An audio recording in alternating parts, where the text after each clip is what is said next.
All right, Rebels, welcome back to Unmuted Speak to Lead. This podcast is for people who know they have something to say, but haven't always felt ready to say it. Because here's the truth, confidence doesn't come before you speak, it comes because you speak. Today's conversation is with Ajay Kuruvila, and we're digging into the part of the speaking journey most people never talk about: the fear, the hesitation, the internal resistance, and the decision to step up anyways. We're going to talk about what it's really like to start speaking before confidence exists, the moments that quietly change how you communicate, and what it means to find your voice over time without chasing perfection. If you've ever waited to feel ready, if you've ever stayed quiet because you didn't want to get it wrong, this episode is for you. Let's get into it.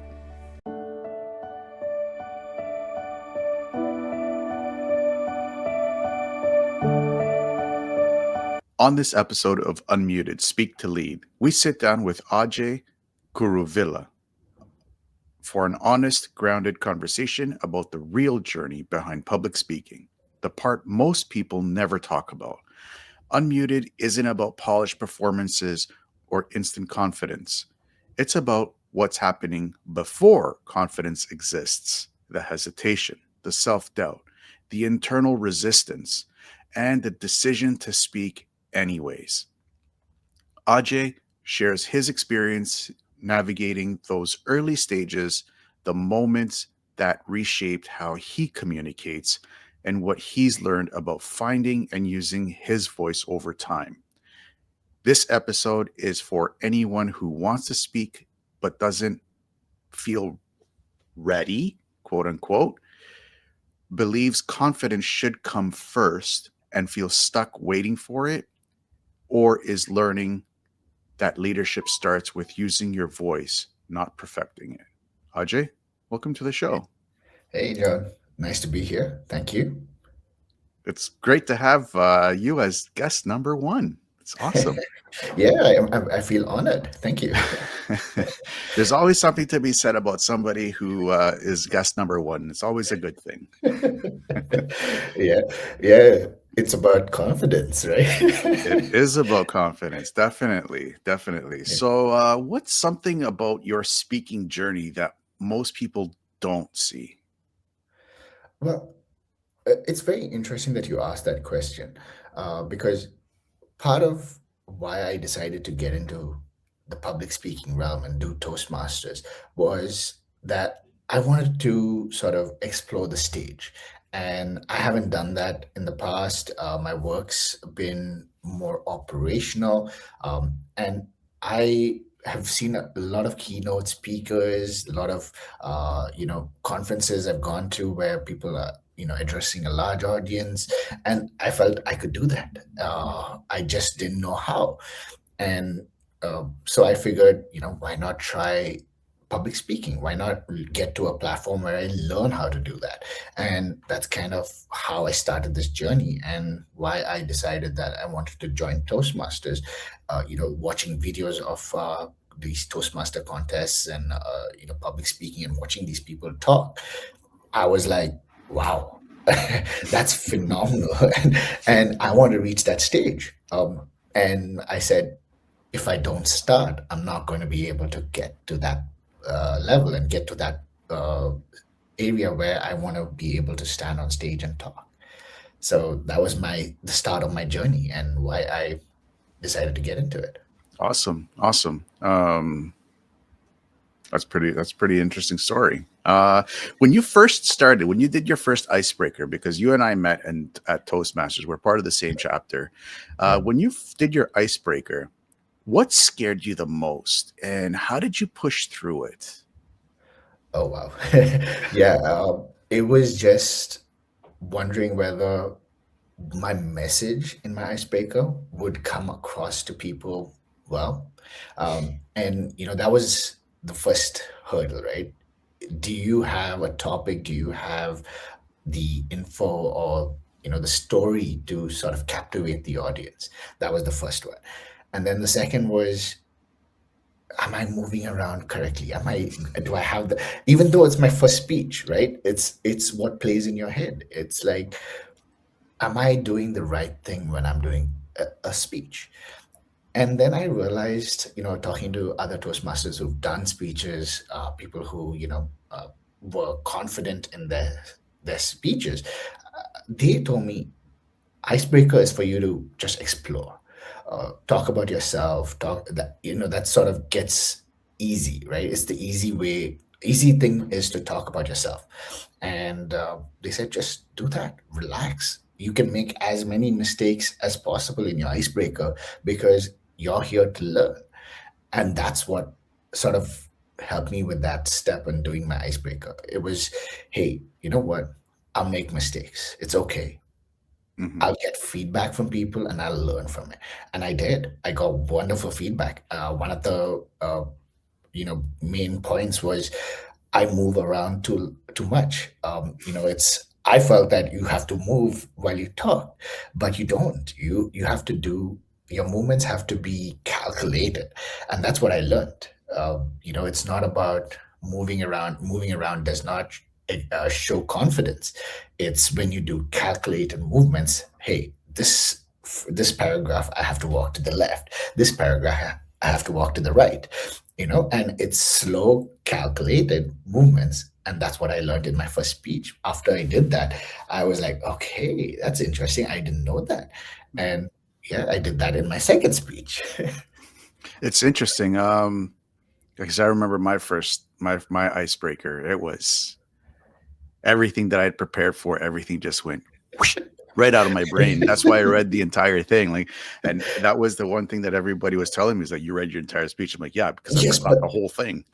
I still remember your first speech. It was very, very emotional, and it's sort of Thank you. very vulnerable speech, which really captivated everybody. So even though you read it, right, it was you had the emotion and the vulnerability that you brought in with that speech, and it just drew everybody to you, right? And so even though see, that's exactly what I was talking about, you could be nervous, you could do all of this in your first speech, and it's okay because you're learning from that and you're learning to go to the next step and sort of, hey, maybe I'll use the my notes a little less, right, the next time. And I think what I really like about Toastmasters is the table topics, right, where you do an extempore. And I think that's sort of helping me with my speeches as well. I feel a little more confident going and standing in front of people and talking. And when you have a prepared speech, you know the contents already. It's not like you're, making making up stuff on the fly. Speaking of confidence, let's stay on that a little bit. A lot of Sure. people they have this, especially myself.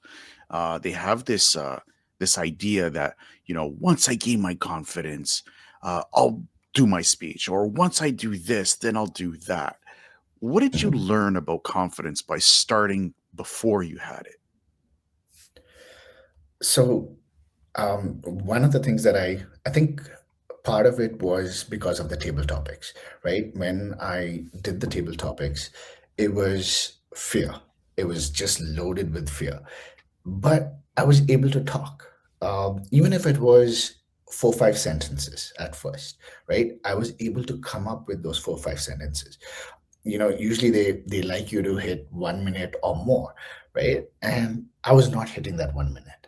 I was finishing in 30 seconds, finishing in 40 seconds, but it was just that, hey, I'm getting up and I'm doing that.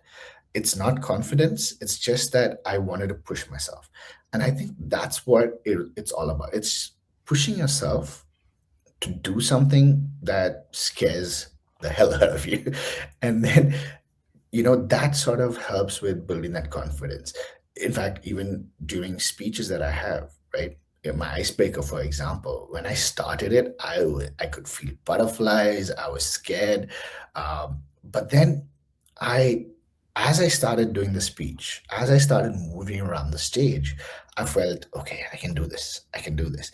And so that confidence was slowly building up during the speech, that by the time I ended it, I may have done it a little faster than I would have normally done. That was another feedback that I got, that I spoke a little too fast. But I was confident enough. Like, I felt confident enough. And then when I did my second speech, I was, I practiced. I did a lot more practice than I did the first speech, because I realized that by practicing, you know where you need to move, you know what hand gestures you want to use. Uh, but, while I did the speech, I did make mistakes. I did forget some stuff, but improvised. And that came because I was confident in the content of what I was delivering. Mhm. And so, uh, like I said, it's just sort of you stepping out there, doing it, and practicing enough to know that you can try things out, because you're the person who knows the speech. The other person does. The people listening to you don't know what the speech is about. So if you have enough, like, to risk adding stuff to your speech, you can do it. Yeah, no, for sure. I love the fact that you said stepping into fear, because fear does paralyze people from becoming the thing that they're supposed to be. You Yep. see it in the podcasting world all the time, or people, they have Mhm. these great ideas for these amazing podcasts, and it's like, I don't think I look good on a camera. I don't think my voice will have enough power. I don't think I'll do this. I don't think I'll be able to do that. And it's that fear that just that grasps them, saying that, you know Yep. what, I'm not good enough for this. Yep. Yep. What are some things that you can help somebody in public speaking, for example? Let's stay on the public speaking, but this is public speaking podcast. Yes, I agree. To in Sistema Fight Club, where I used to do Russian martial arts, we used to step into your fear, become Yep. friends with it. What are Hmm. some things what is one thing that you can share with somebody who's listening or watching this episode, to say, you know what, it's normal to feel fear. This is what you need to do to feel comfortable. Yeah. Yeah. No, I get that. And what I'd say is start small, right? And I think Toastmasters does that beautifully in two ways, right? One is you have the roles that are there in the club, right? You have your timer, you have your, hour counter. I know people who are listening to this, if you don't know what Toastmasters are, what it's all about, maybe you should attend a club session and see what it is all about. But each meeting has roles that are defined, and it helps people to get up and talk. And say, for example, if you're timing speeches, if you're timing the entire meeting, you have to get up and stand up and talk about the timers report, right? What it's all about. You say, hey, I'm here to time speeches. A speech could be 5 minutes to 7 minutes. And I hold up a green card, a yellow card, a red card, something small like that, right? Mhm. And that's you talking, right? And it's a prepared script. It's something that you can probably download from the internet and use, when you're standing up there in front of people and talk about it. So even if you're reading it, you're still standing and reading it, and it's something small, right? That's one aspect, that the various roles in a meeting. The second is the uh, the table topics, which I mentioned earlier, which is going and doing extempore. It's a little harder to do that because you have to think on the spot, right? But I know people who said the first time they did it, they just repeated the topic a couple of times before they actually started talking about the topic, right? And that helped them with allaying their fears, sort of combating that fear. And it makes sense, because if it's a topic that you find really conflicting, or something that's you think is really hard, by just reading the topic again, you're taking that time to let your brain process what you're reading. And you're sort of thinking of, okay, how do I respond to this? Right? And in an everyday conversation, it might spark something up, and you might say, oh, you know what? if I were having a conversation and somebody asked me this question, I'd be able to answer like this, Mhm. and that helps.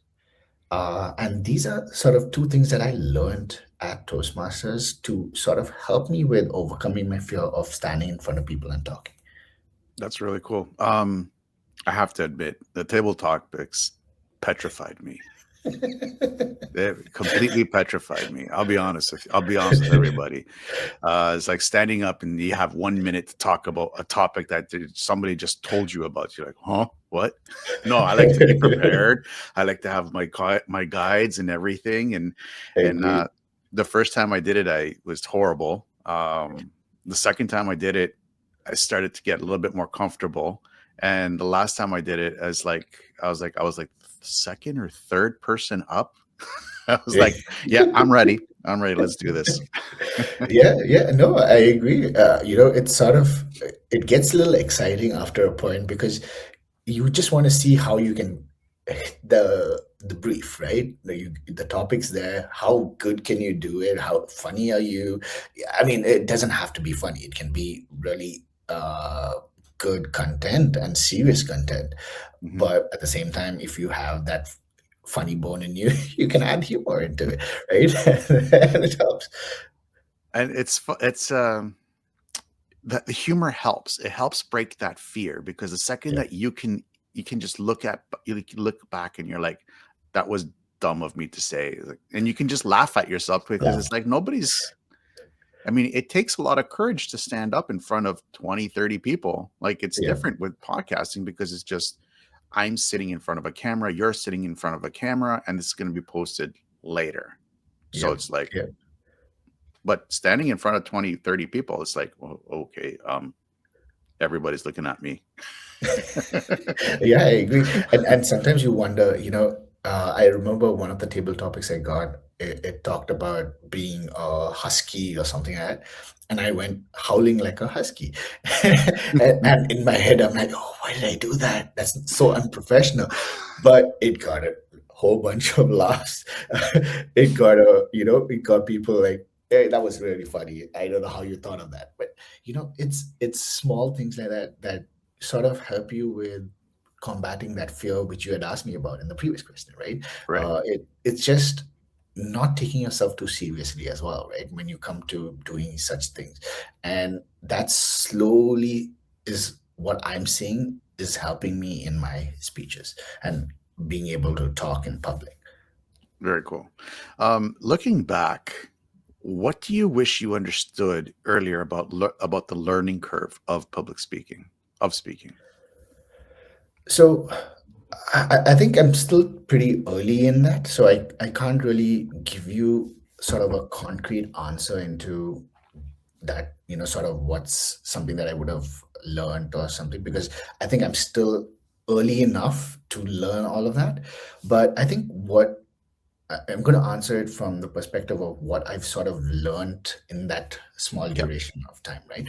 Um, what I've learned is that you can change the way you have your speech done, right?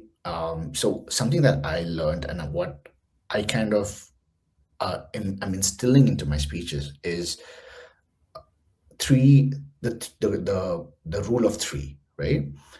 You have three ideas or three suggestions or three points that you want to talk about, and I try to do that in every speech that I do.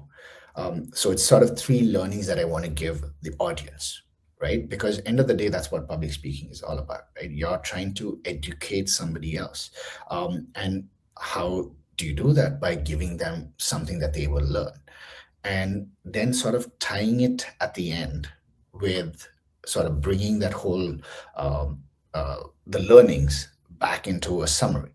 Now, that's what I've learned so far in my, this is the best sort of breakdown of a speech. Hmm. But there are so many other ways in which a speech can be done. You don't have to do learnings, right? You don't have to give so in my first two speeches, that's what I did. I broke down what I learned at the start and what I was going to talk about. And then I gave three scenarios to sort of show how I, sort of tied it into those learnings. But I also learned that you don't need to do that. You can talk about various things that you've done or anecdotes that you have, and then take a learning out of it, right? And then give that as a learning to somebody. And that's something that I'm learning and I'm trying to do now. And I want to try different styles of writing speeches and giving speeches to see which one sort of is most memorable to people, right? And I think that's when you sort of, that's kind of how you sort of build yourself as a speaker. So it's most likely it's more like trying to find your voice, trying to find who Yes, you are as a person, as well as as and the trying to style as well. and yeah, person, and you're trying to reflect that in your personal style and your personal Mhm. voice as well. Exactly, exactly. And I think that's, probably if I had, gone down the path of public speaking many years down the line, and you had asked me that question, I would have probably said that, right? And it's just lucky that I'm at the start of my journey, so it's easy for me to sort of bring that into context. Well, it's funny because I'm at the beginning of my public speaking, but everybody knows I've this been doing Podcast. podcasts for quite a long time, which is totally different. And I keep telling people, it's like when they ask me, "Oh, you had such an easy transition." No, it's not easy. I'm still trying to write my second speech. But what's interesting is, looking at it from, I'm looking at it from a different sort of lens, right? To me, you're talking to millions of people, but you don't flinch and you're not scared because you're not seeing the people, right? Exactly. And that's, I know that's what you talked about. You said, I remember you and I had this conversation about your podcast and why you're so nervous when you talk public speaking, and you were like, yeah, but I'm not seeing the millions of people who are listening to me. And I'm Yep. not talking to them. I'm talking to one person. So it's easy to talk to another person versus standing in front of 30 people and talking to 30 people. And then I'm like, oh yeah, you know what? That makes sense. Yeah. One person I had a conversation with before actually said, if you see what 100 people in a room look like, it's very nerve wracking. But Yeah. when you post this onto YouTube with the proper shorts and you get like 200-300 views, you're like, okay, well, it's no big deal. But if you see 200-300 people in a room, it totally changes the dynamic of how you um, perceive everything, Yep. because it's a lot of people. Yes, I agree. And it's interesting that you mentioned this because so so one of the goals in Toastmasters is, I don't know if I mentioned this to you, but um, it is to eventually do the speaking competition that they have.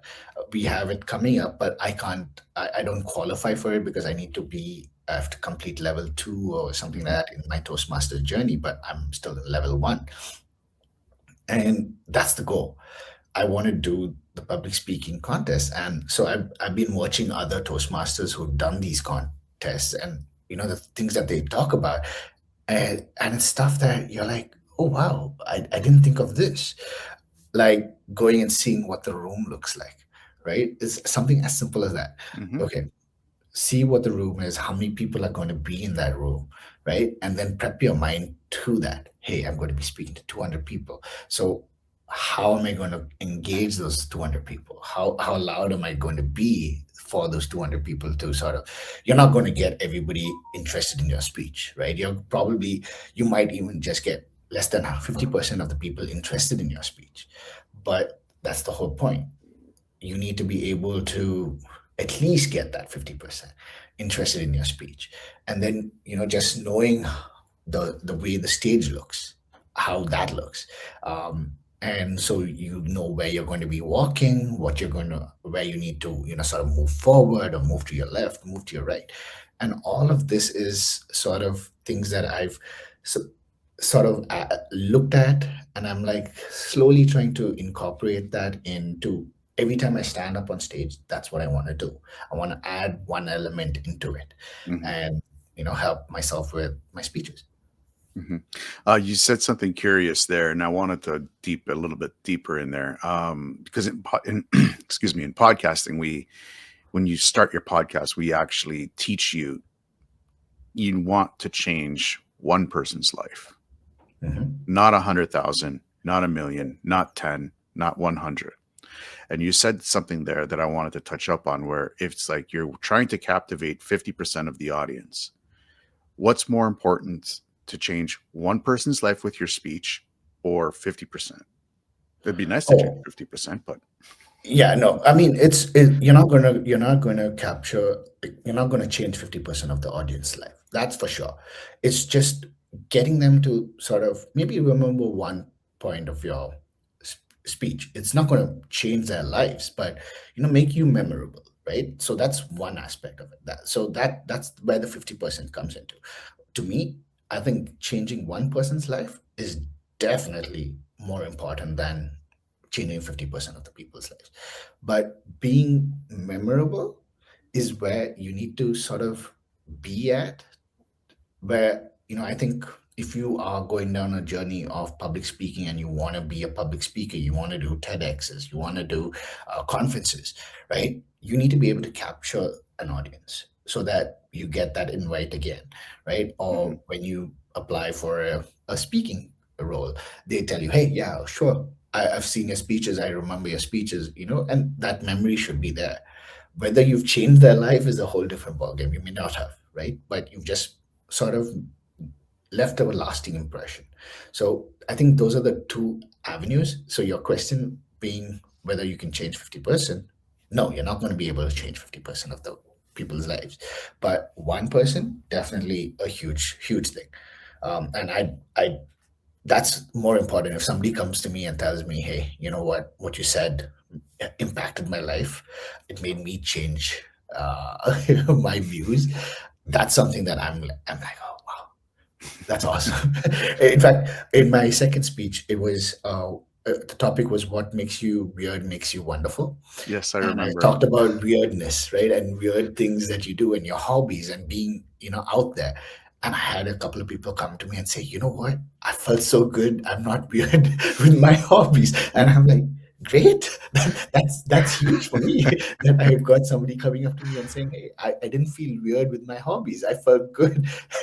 In fact, somebody used one of my lines in the table topics and said, it's so nice that I'm not the only person who feels I'm weird doing things. And I'm like, great, that's so good to me. That's impactful, right? Yeah, Yes, yeah, it does. It does make a huge impact in the way you perceive your message as well. yeah, Um, exactly. what was a specific moment or piece of feedback that changed how you approach speaking? So I think the most important one was what I, mentioned earlier about the way I move, right? I always thought a confident speaker is somebody who moves around the stage, but that's not correct because moving around the stage, it has to be calculated, it has to be purposeful, right? The reason why you're moving has to make an impact. And I would move around the stage a lot. So I'd move to the left and I'd be talking and I'd be moving to the right. And the feedback that I got was at least I was not sitting in front of you because my head would have been going like this and my neck would have hurt. Right. And I'm like, you know what? You're right. I didn't think of that. Right. I always thought that you had to move. And that's when I started learning on, yes, when you're talking about a topic, move to your left. Look at the audience on the left. Talk to them. Give them, their attention that they require, right? And then move to the center. Talk to the people in the center, right? Your hand gestures is fine. You can talk, use your hand gestures, use vocal variety, and then move to the next part of the stage or move to the back. And then if you're at the back of the stage and you want to emphasize something, move front and then emphasize that. So you're giving a whole bunch of meaning to the movements. And that's what I've started trying to focus on. And I think that helps with the delivery when you're talking, because you're not distracting somebody by making their heads move so much. They're looking at you, they're watching you, and then you're moving to the next spot for them to look at you at that spot specifically. It's interesting, but the movement part is really interesting to me because you said it's calculated, and you're correct. It is calculated. Like you see any of these big top speakers in the world, they know. When I say this, I move this way. When I say that, I move that way. Yeah. In podcasting, it's different because you're sitting down in front of a camera. The only movement that you see is the head nods or the head shakes or the giggles or the laughs. So it adds a different dimension. What have you used in your second speech to help with the movement? Because your second speech was actually really good. I really enjoyed your second speech. So interesting that you mentioned that, because the the setup in our at our club meeting changed for that speech, and we've sort of changed the way it is. It's more, I wouldn't say classroom setting, but more auditorium setting, right? Yeah, So the stage is at the front, the audience is in front of you, and that I felt really helped me. It helped me with focusing my attention on where I'm moving, right? And I think I don't know if you noticed it, but for each of my stories that I had, the anecdotes for the lessons, I did at a a part of the stage. So my first lesson was on the left hand side, the second one was in the center, the third was in the side, and then I went back to the center, but a little bit behind, to deliver my sort of the conclusion, the summarization, and summarization and the conclusion. And it was a lot more relaxed. The feedback was I definitely improved in the way I moved. I was not moving so much as I did in my first speech, and that's great. That was something that I was very happy about, and it was very calculated on that front. So I was quite happy about that. very cool. Um, are there any habits or adjustments that you do before a speech, like a preparation for a speech that you did, and has that changed between your first speech and your second speech? Yeah. The So I have a habit of going fast in when I talk, and so part of what I did when I was prepping for my second speech was trying to time myself to see, you know, to extend my speech as much as possible. So I, write a speech which I think would be a 5 minute speech, but then try to make sure that I have that whole speech done in 6 minutes rather than 5 minutes, right? And so that's something that I kind of has started focusing on after my first speech, to realize, because that was one of the feedbacks, that I was fast. I was still fast in my second speech, but not as fast as my first one. Uh, I had timed my speech to be, say, 6 minutes and 15 seconds. I finished it in 5 minutes, 30 seconds. So I was fast. So I know I was fast. But the difference was, um, it was a 5 minute speech and I still did it in 5 minutes, 30 seconds. So I know I was slow enough, not as slow as I wanted to be. And but I think in my third speech, it might get better and I might be able to, extend based on that. You probably will. The one thing that I've noticed is those cards when that first card comes up, I feel panic like lift up right into my, oh my god, I'm coming close to the end, and I have so much more to say. How do you how do you help yourself during the speech to help calm that panic down? Yeah, I think that's my biggest problem. If you ask me what my problem is, I think that's my biggest problem, because every time I see that green card and I'm like, oh, I've reached my base amount, and then I start increasing my speed, and sometimes I forget stuff, skip a paragraph which I, should have actually done. And that happened actually in my second speech. I actually forgot a bit of my speech when I saw the green card, and I'm like, oh no, I forgot that. And then I actually made a mistake over there, but it was quite uh, not so noticeable. I just skipped on to the next part of my speech and did it. But there were a couple of people who noticed it and actually said, "You made a mistake, didn't you?" And I'm like, "Yes, I did." And I saw the green card. I jumped out of my head at that moment. So it's something that I haven't yet learned how to sort of combat. To be honest, I think it just comes with time and practice.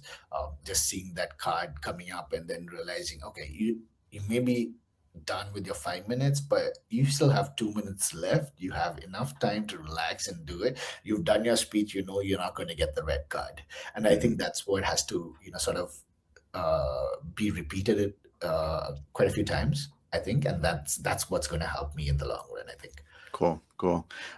What would you say to someone who wants to speak but feels that they're quote unquote not ready yet? You're never going to be ready. Let's be honest, okay? And if you're not going to take that step, you're never going to speak. And to be really, really honest, I thought, I'm going to wait. I'm going to be ready. I'm going to, do X number of roles first in the meeting, and then do X number of table topics. But it was just not getting me there. And I spoke to a few of the people who've been in the club for a while, and they said, listen, till you get your first speech out there, you're never going to feel like you're ready. You may never feel ready to do your next speech, but your second speech, your third speech, whatever. But that first speech, just get it done. Just go make mistakes. It doesn't matter. It's just getting that out of your system will help you, and that's it. And you can still never be ready for your speech. As much as possible, just get there. And I did that with my first speech. I said, I don't know what my second speech is going to be, when it's going to be. I'm just going to do my first speech. And the moment I did that, I felt like a weight lift off my chest, and I felt so much more relaxed. How can speakers create progress without overwhelming themselves? That's interesting. Um, So I don't know if I mean, I'm sure you're following the pathway on the Toastmaster side. I think that's sort of helping me with the journey. It's sort of, yes, there's a lot of stuff that you need to sort of pull out from what they're teaching you to put into into practice and stuff like that. But at the same time, I think that's necessary if you want to be a public speaker. I think learning about vocal variety. So that's what my third speech is going to be on. It's vocal variety, and you know, learning about pitch, your tone, things like that are things that you need to know. But just going through it at your own pace, taking time to do it, right? Toastmasters allows you to do that. But at the same time, you need to put in that effort. If you really want to become good at public speaking, you want to have, give presentations at work or at a conference or whatever it is, right? You have to put in that work. Hmm. Every Think of athletes, right? Athletes put in the training, right? Every single day to be where they are, right? You've got your Steph Currys and whoever, they're practicing every single day, right? When they're not doing any, family time and stuff like that, it's practice, it's training, it's strengthening their muscles, their memory, the style of shots and all of that, right? The same thing goes for public speaking. If you're not practicing, you're not trying to hone your craft, you're not trying to change your vocal variety, you're not learning on how to make your speech better, you're not going to be a better speaker. And while the all of that, it can be too much, can be overwhelming, I think doing it slowly, taking time to do it, and planning your speeches, like, say, I'm going to do a speech in February, I'm going to do a speech in April, I'm going to do a speech in May, right? Tell yourself that you're going to do that, and that sort of helps you with that journey. I think that helps you with saying, okay, I've planned this out, I know I'm going to do this, I'm going to do these three speeches before June, right? And that sort of helps you with going through your process as well. The pathway that the training that Toastmasters gives you, you can break it down accordingly. You can say, okay, so for my next speech, vocal variety, pitches, body language, all of that. Okay, I need to learn all of this. So you get the small bits and tips that Toastmaster gives you, and you try to put that into your speech. You make notes of on your speech, right? I do that. I say walk here, Hmm. so I know I have to walk, and give some hand gesture, mighty hand gesture, right? I my since my third one is about body language, I have places where it says pretend to be shaking hands with somebody, things like that. So I put all of that in. And so those are small things that help you with breaking down the speech and making it less overwhelming. That journey of becoming a better speaker less overwhelming. Very cool. We're coming up close to the end of the show, and these are five questions that I'm going to be asking all my guests, and I want Okay. your perspective on them. Okay. If you could go back to your first time speaking, what would you tell yourself before stepping up? I repeat what I sort of told myself at that time. Relax. It's your first speech. It's about you. You're the person who knows yourself best, and just relax and talk about what you love. It's something that you are passionate about. It's something about that makes you you. So talk about it and be relaxed about it. And so I'll do that. That's exactly what I'll tell myself again. I tell myself that every time I do a speech, although the topics change, right? So, yeah, but I think that's something that is very important. I've told other speakers who've asked me about what they need to do with their first speech. They said you will relax, but I keep saying this is what you just need to tell yourself. It's something about you. It's you're the person who knows it the best. Nobody else knows it. They're not going to know whether it's right or wrong, whether you're telling the truth or not. Right? Hmm. uh, so as long as it's about you and you feel what you're saying is good, you should just take that as confidence and use that to help you boost your confidence. Cool. When nerves show up right before you speak, how do you ground yourself now? So I always so I did theater when I was a kid, till university days, and maybe a little bit after university as well. And part of getting over nerves has always been sort of uh, trying to pep yourself up, and it could be mentally, it could be vocally, things like that. And that's just what I do. I just keep saying, just relax, you're good, you're fine, you know your speech, don't worry about it, don't think too much about it. I try to shut down anything related to the speech, so reading the speech, trying to go over it half an hour before, like when I reach the meeting room. That's it. I don't think about my speech anymore till I actually have to do the speech. And I think that helps me relax. I know other people have their notes out and they keep reading it and stuff like that. I try to avoid that Hmm. because I feel that by doing that, you're adding more nerves to yourself. And I don't want that. Cool. What failure or awkward moments ended up teaching you the most? Oh, interesting. Uh, well, it's not been with Toastmasters, but I think it's just in life in general. um, Standing up and talking about something that I thought was the right topic, but it wasn't. I think that sort of made me sort of try to figure out doing table topics more, doing more example, because that sort of helps you think on the spot and think, you know, improve your situational responses. And I think that's sort of something that I started focusing on, situational awareness and situational responses. And I think sort of tying into the fact that I made mistakes by standing up and talking about something, thinking that I was actually talking about the right topic, but it was a totally different topic Hmm. or different I'd say perspective that was required, not the topic. Not that I got the topic wrong, but it was probably a perspective that they were looking at differently, and I was giving a wrong perspective or not what they were looking for. Um, Okay, that sort of thing. cool. How has your definition of a quote unquote good speaker changed over time? Uh, Interesting. I still haven't sort of uh, figured out what my definition of a good speaker is, right? I think part of um trying to figure out what a good speaker is learning good habits from different speakers.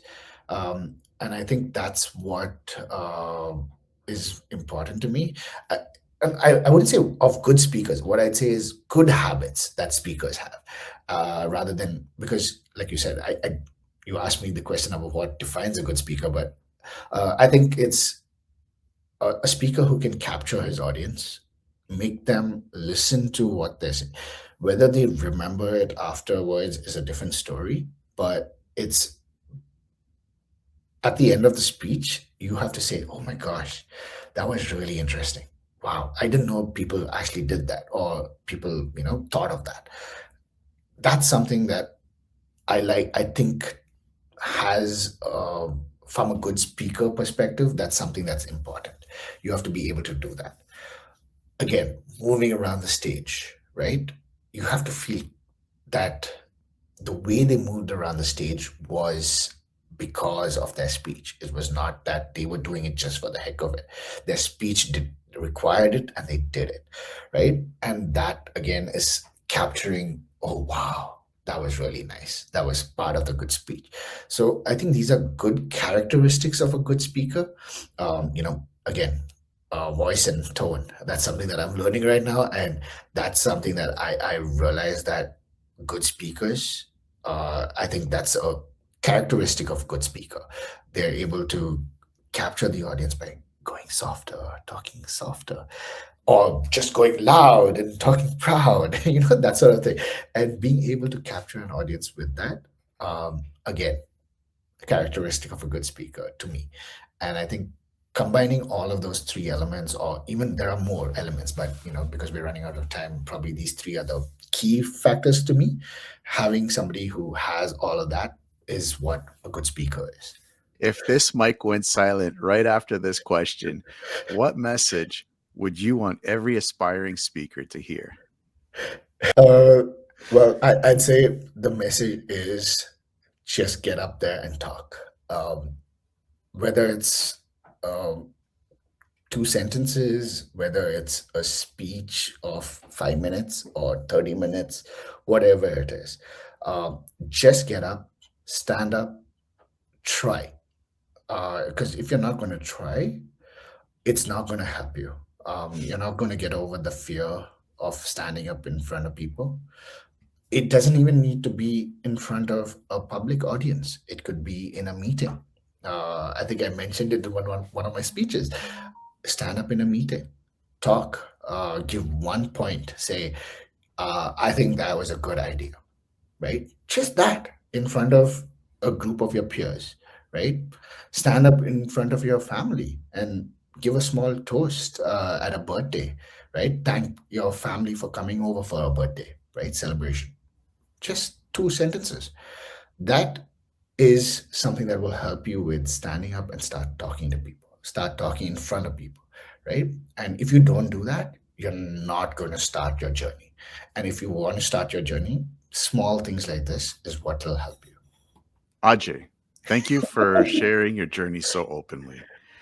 Your Uh, experience your experience reinforces what Unmuted stands for. Confidence isn't something you wait for. It's built through action, honesty, and choosing to use your voice when it feels uncomfortable.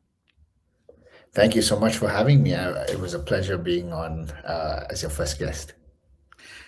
This is Unmuted. Speak to lead. Here's the truth most people never tell you. Confidence is not something you find, it's something you earn by speaking. Every time you step up, every time your voice shakes, every time you speak, anyways, you're not embarrassing yourself. You're building authority. Don't wait to sound perfect. Don't stay silent to stay safe. Your voice matters before it's polished. Leadership begins the moment you use it. Speak up, use your voice, and never mute the voice you're meant to lead with. Stay unmuted, my friends.